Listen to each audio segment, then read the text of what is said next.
ইতিহাসের এক গুরুত্বপূর্ণ দিনে দাঁড়িয়ে বাংলাদেশ প্রথমবারের মতো একদিনেই অনুষ্ঠিত হচ্ছে জাতীয় সংসদ নির্বাচন এবং গণভোট। সকাল 7:30 থেকে বিকেল 4:30 পর্যন্ত চলবে ভোট গ্রহণ। দেশজুড়ে 42,000-এর বেশি ভোটকেন্দ্রে ভোট দিচ্ছেন ভোটাররা।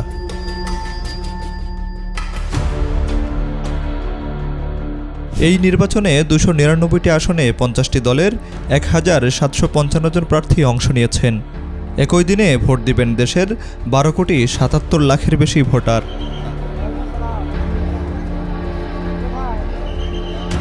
সকাল থেকেই নির্বাচন কমিশন সহ সকল ঝুঁকিপূর্ণ কেন্দ্রে রয়েছে বাড়তি নিরাপত্তা।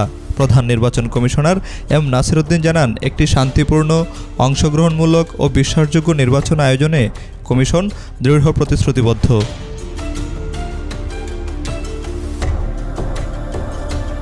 দেশের প্রথমবারের মতো একই দিনে সংসদ নির্বাচন ও গণভোট। ত্রয়োদশ নির্বাচনে বেড়েছে পোস্টাল ব্যালটের সংখ্যা। পোলিং এজেন্টদের উপস্থিতিতে ভোটকেন্দ্রে গণনার পর ফলাফল পাঠানো হবে রিটার্নিং কর্মকর্তার কাছে। 2 ধরনের ব্যালট গণনার কারণে ফল পেতে সময় লাগতে পারে বলেও জানিয়েছেন ইসি।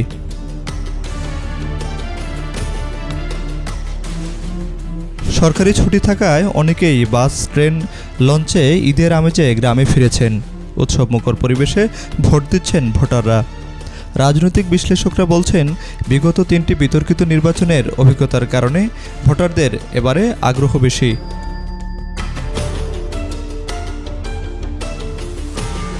এবারের ভোটে 4,90,00,000 তরুণ ভোটার। মোট ভোটার 12,77,00,000-এর বেশি। এর মধ্যে 6,48,00,000 পুরুষ এবং নারী ভোটার 6,28,00,000। হিজড়া ভোটার 1,232 জন।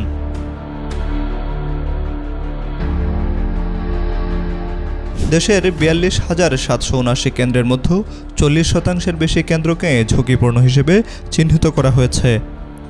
কেন্দ্র নিরাপত্তায় 9 লাখের বেশি আইনশৃঙ্খলা বাহিনীর সদস্য দায়িত্ব পালন করছেন। সেনাবাহিনী 1,03,000, নৌবাহিনী 5,000 এবং বিমান বাহিনী 3,500 জন। ঝুঁকিপূর্ণ কেন্দ্রে বাড়তি পুলিশ, সিসি ক্যামেরা ও বডি ওয়ার্ন ক্যামেরা রাখা হয়েছে।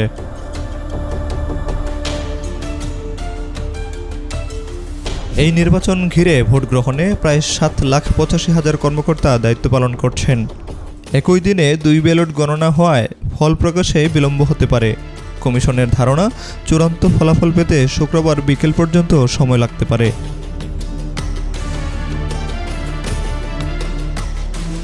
বাংলাদেশ আজ এক সন্ধিক্ষণে। এই নির্বাচন কি গণতন্ত্রের নতুন অধ্যায় খুলবে, নাকি তৈরি হবে নতুন বিতর্ক? এর উত্তর মিলবে ব্যালট বাক্সে। Desk report, BNews 24।